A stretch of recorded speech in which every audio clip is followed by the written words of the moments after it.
Okay, next we want to make our general color for the trees on the right hand side. And I want to get a green. Remember, it's hazier as it goes in the back, so we can mute those colors either by adding a complementary color or mixing it just with white if we want to tint it, and that will naturally mute the color. So I'm going to take this yellow and just mix a little bit of blue in there.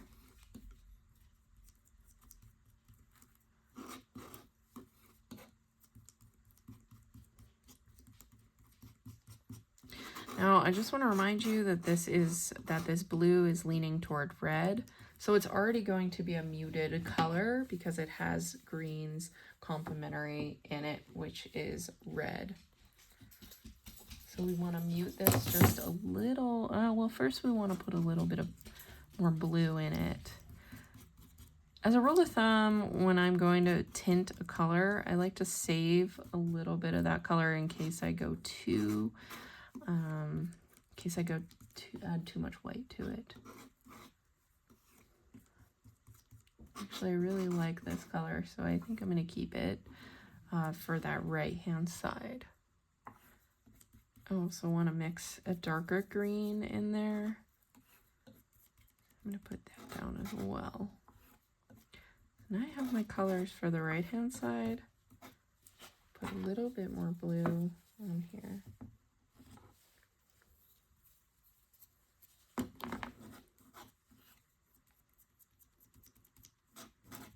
This is getting me a nice dark blue-green color.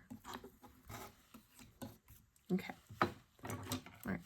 So keeping it pretty simple when I lay this down, not doing too much blending here.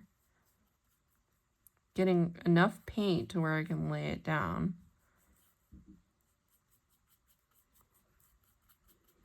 Okay, I want to get some of that blue-green. Now, I'm not washing my brush. I know it's going to blend, but one thing that you want to be careful with is your paint's getting too muddy.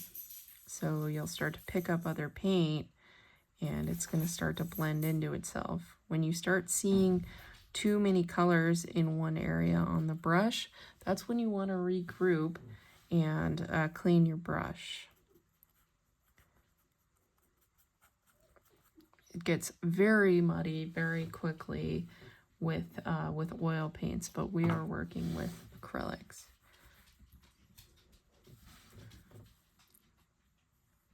If you want to slow the drying process of your piece, remember you can use what's called acrylic retarder or slow dry, and that is going to slow the drying process. I'm actually going to add a little bit of red to this because I feel like it's a little bit too, it's a little too vibrant. As your paints move forward, or as your image moves forward, it's going to be a more vibrant green and more saturated color. So you want to make sure that that's saturated, that those colors aren't too saturated as they move back in space. So I'm just desaturating a little bit here. Notice how I'm doing that kind of back and forth, up and down motion with this. I'm gonna go back in, just put a little bit of that paint in there. It's gonna blend a little bit, just blocking in, not putting too many details in. You don't want to get, just like with the drawings that we worked on, you don't want to get too caught up in details early on, or else your values will not, your values just won't work well. So now I'm making a gray. I'm using what I have on my paintbrush and just kind of mixing a gray. So you can mix that gray by using the ultramarine blue with some red and some green. Now I want to do these rocks. I want to paint these rocks here. Just getting basic colors in. I want to gray it a little bit more, so I'm going to add red into that. And this is where I'm mixing with my brush, so you notice it becomes more of a gray now. Maybe get some white in here. I don't want to get too white. And actually that's a pretty good white for this area right here.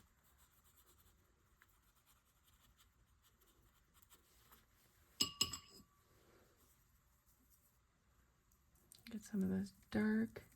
Starting to get kind of an ambiguous color. So I may want to regroup here in just a second. Add a little bit of red. Mix it up here. And it's back to a nice gray. Keeping everything pretty hazy as it goes in the backdrop. And I kind of feel like I need to change up my brush now, just to get some smaller brush strokes. One thing that can happen is that your landscape, your brush marks start to get too much of the same size. So, and that can also create a stagnant landscape. This is where we're at now. Now we want to start considering maybe more saturated areas. So I actually already have kind of a saturated green that I want to use. And a lot of times I'll just kind of hold the brush up to the surface and see area, or to the image, and see where the colors match up. So some of those colors match up there, match up there. I may have to just mix, well, I will have to mix some new colors.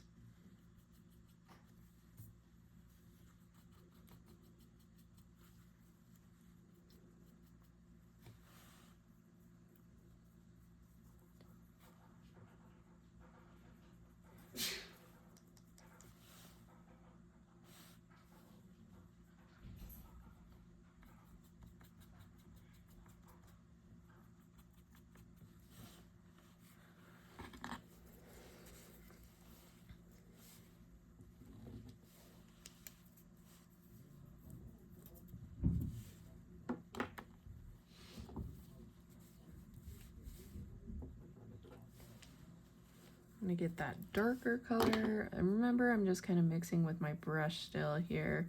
That's okay if you're mixing some areas. Again, I'm back with that brush that I said I would move away from. So I really am going to pick up another brush soon. It's not that big of a deal though, because I'm just getting my image blocked in. So I really want to make sure that I stay loose with this piece.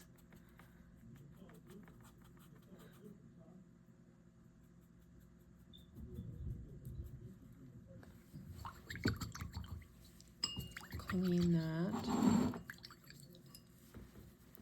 Okay, so let's get a different brush in here. Get a blue-green. I'm not really concerning myself too much with the flowers right now, because that color sits on the top a little more. Get some of this. I am going to get some of this pink in here though, that's in the background. Mix it, dull it down just a little bit with that green. So we'll get kind of a nice pink. I want to have a nice color balance. So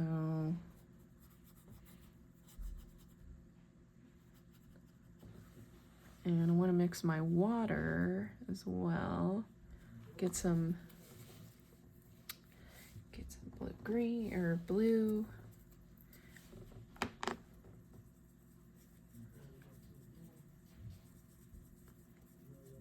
It's kind of a nice color there.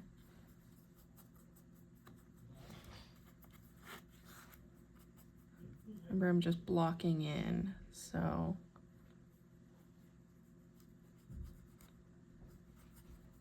just Getting that basic color in.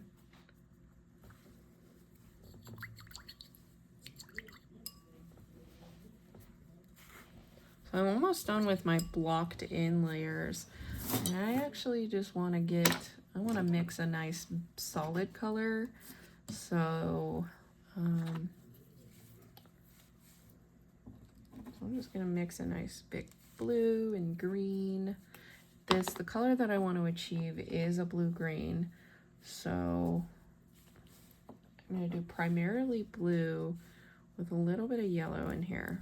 Remember, I'm just using ultramarine. I'm not using cerulean blue or cobalt blue, which would give me a more vibrant green, because cerulean blue or cobalt lean more toward green already. So that inherently gives a nice vibrant green.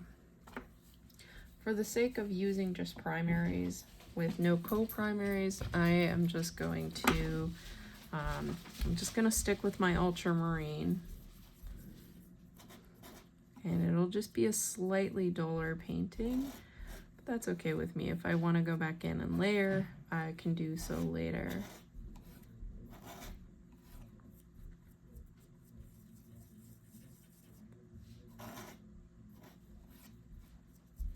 We're just about blocked in here, so you'll see this is more of a forest green.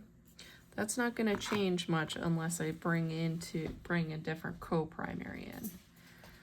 But I got a nice amount in, and actually I want to fill in some of these spaces. I'm going to pick up a little bit of red. Let's see. Oh, there's my red. And I might even go with a little bit of brown or burnt umber to fill in some of the spaces.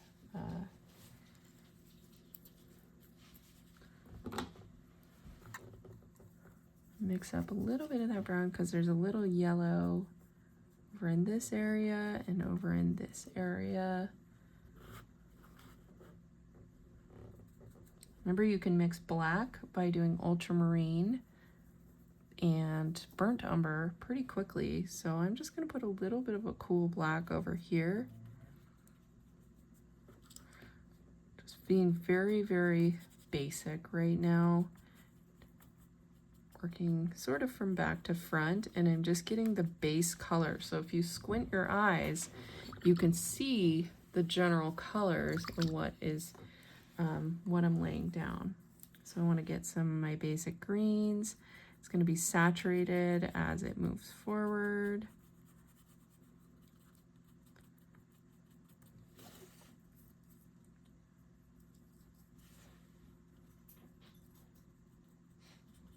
We're just about ready for the next layer. I'm just kind of getting my basic colors in, keeping it saturated as it moves forward. Just blocking it in, keeping the surface fairly flat but thick enough to cover the surface. Not getting too much canvas, or if you, in your case, I think the board coming through, I want to cover this with this first layer.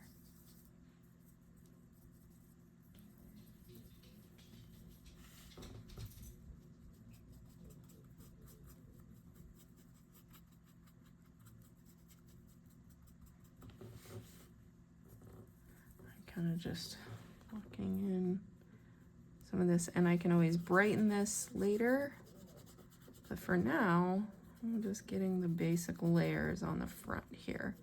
Remember, blocking in, you want to get the basic, just the painting covered with blocks of color as you're moving it. So that's generally what blocking in is going to look like. I'm adding a little bit of highlight here just by putting in yellow. You don't always have to highlight a piece with white. You can actually use brighter colors to highlight your piece. So even now, this is pretty nicely covered. It kind of just has a nice feel to it.